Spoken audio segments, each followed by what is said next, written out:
नात्याने मामा असलेल्या दिनेश कुमारने आपल्याच 10 वर्षांच्या भाचीला उसाच्या शेतात नेऊन आधी बलात्कार करून नंतर हत्या केली। कोल्हापुरातल्या या घटनेने महाराष्ट्र हादरलेला। या प्रकरणात आता पोलिसांच्या हाती आणखी धक्कादायक माहिती समोर आली। नेमकी अपडेट काय या व्हिडिओतून जाणून घेऊया। नमस्कार, मी हरिता पुराणिक, तुम्ही पाहताय लोकमत। 22 ऑगस्ट 2024 चा दिवस। कोल्हापुरातल्या शिये इथे एक 10 वर्षांची मुलगी बेपत्ता झाल्याचं प्रकरण समोर आलं। कामावर गेलेले आई वडील घरी आले तर घरातली मोठी मुलगी घरी नव्हती। घरात असणाऱ्या मामाने ती खेळायला गेलीये असं सांगितलं। त्यामुळे थोडा वेळ आई वडील बेफिकीर होते, पण बराच वेळ उलटूनही जेव्हा मुलगी परतली नाही तेव्हा मात्र आई वडिलांना काळजी वाटायला लागली। त्यांनी गावात शोधाशोध केली, रात्रभर वाट पाहिली। अखेर सकाळी म्हणजे 23 ऑगस्टच्या दिवशी कुटुंबियांनी पोलिसात तक्रार नोंदवली। पोलीस तपासांती तिच्या घराच्या मागे असलेल्या उसाच्या शेतात मुलीचा मृतदेह आढळला। मुलीच्या घरापासून तब्बल 800 मीटर अंतरावर हा मृतदेह सापडला। पोलिसांनी तात्काळ वैद्यकीय पथक आणि फॉरेन्सिक टीमला घटनास्थळी पाचारण केलं। तपास करताना पोलिसांना लक्षात आलं की ज्या उसाच्या शेतात मुलीचा मृतदेह सापडलाय त्याच्या आजूबाजूच्या परिसरात सीसीटीव्ही आहे, शिवाय मुलीवरती बलात्कारही झालाय। पोलिसांनी त्यातलं फुटेज धुंडाळलं तेव्हा त्यात मुलीचं शेतात जाणं कॅप्चर झालेलं। पोलिसांना एक ठोस पुरावा मिळाला।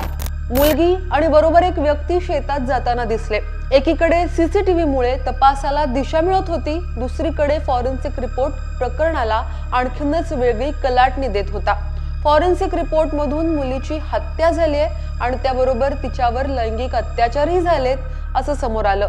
आधी अत्याचार केले, मग गळा आवळून लाथाबुक्क्यांनी मारहाण करून तिची हत्या केल्याचं समोर आलं। मग सीसीटीव्ही मध्ये दिसणाऱ्या व्यक्ती सारखी असेल अशा सगळ्या संशयितांना बोलवलं गेलं। कपड्यांवरूनही काहींवर पोलिसांना संशय आला।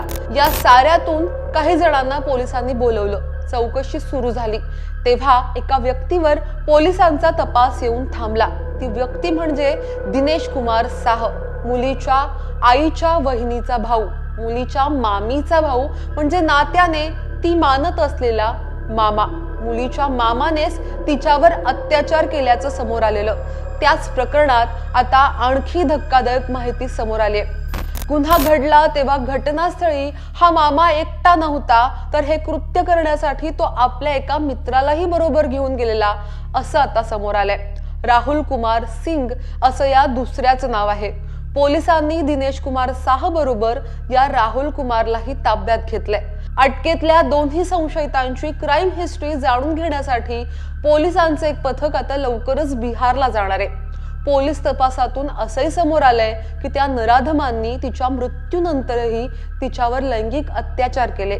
पोलिसांनी दिलेल्या माहितीनुसार लहानगीचा मामा दिनेश साहा आणि त्याचा साथीदार राहुल कुमार सिंग हे दोघं गेल्या काही दिवसांपासून तिला मोबाईलवर अश्लील व्हिडिओज दाखवायचे, म्हणून ती या दोघांपासून लांब राहण्याचा प्रयत्न करत होती आणि त्यातच त्या दोघांनी तिला मारहाण केली। 21 ऑगस्टच्या दिवशी दुपारी नारळ काढण्याच्या बहाण्याने तिला घरातून घेऊन गेले, शेतात निर्जन ठिकाणी नेऊन तिच्यावर लैंगिक अत्याचार केले। त्यानंतर गळा आवळून आणि लाथाबुक्क्यांनी मारून तिला ठार मारलं। किळसवाणा आणि चीड आणणारा प्रकार म्हणजे तिचा मृत्यू झाल्यानंतरही तिच्यावर लैंगिक अत्याचार केले असंही समोर आले। हे दोघं घटनेनंतर घरी परतले। दोघं संशयित रात्रपाळीच्या कामावर गेले। त्यानंतर सकाळी परत आल्यावर दोघांनी घटनास्थळी जाऊन मृतदेहाची पाहणी केली अशीही माहिती चौकशीतून आता समोर आली आहे। या गुन्ह्यातला दुसरा संशयित राहुल कुमार सिंग हा 15 दिवसांपूर्वीच शिये इथे आला। दिनेश साहाचा तो मित्र। गुन्ह्याची पद्धत पाहता या दोघांवर आणखीन काही गुन्हे असण्याची शक्यता पोलिसांकडून वर्तवली गेली आहे। दोघांची क्राईम हिस्ट्री शोधण्यासाठी पोलिसांचे एक पथक बिहारला रवाना होणार आहे। मुलीवर लैंगिक अत्याचार करून तिचा खून करणं आणि पुन्हा तिचा मृतदेह पाहण्यासाठी जाणारे दोन्ही संशयित नशेखोर असावेत असा पोलिसांचा संशय आहे।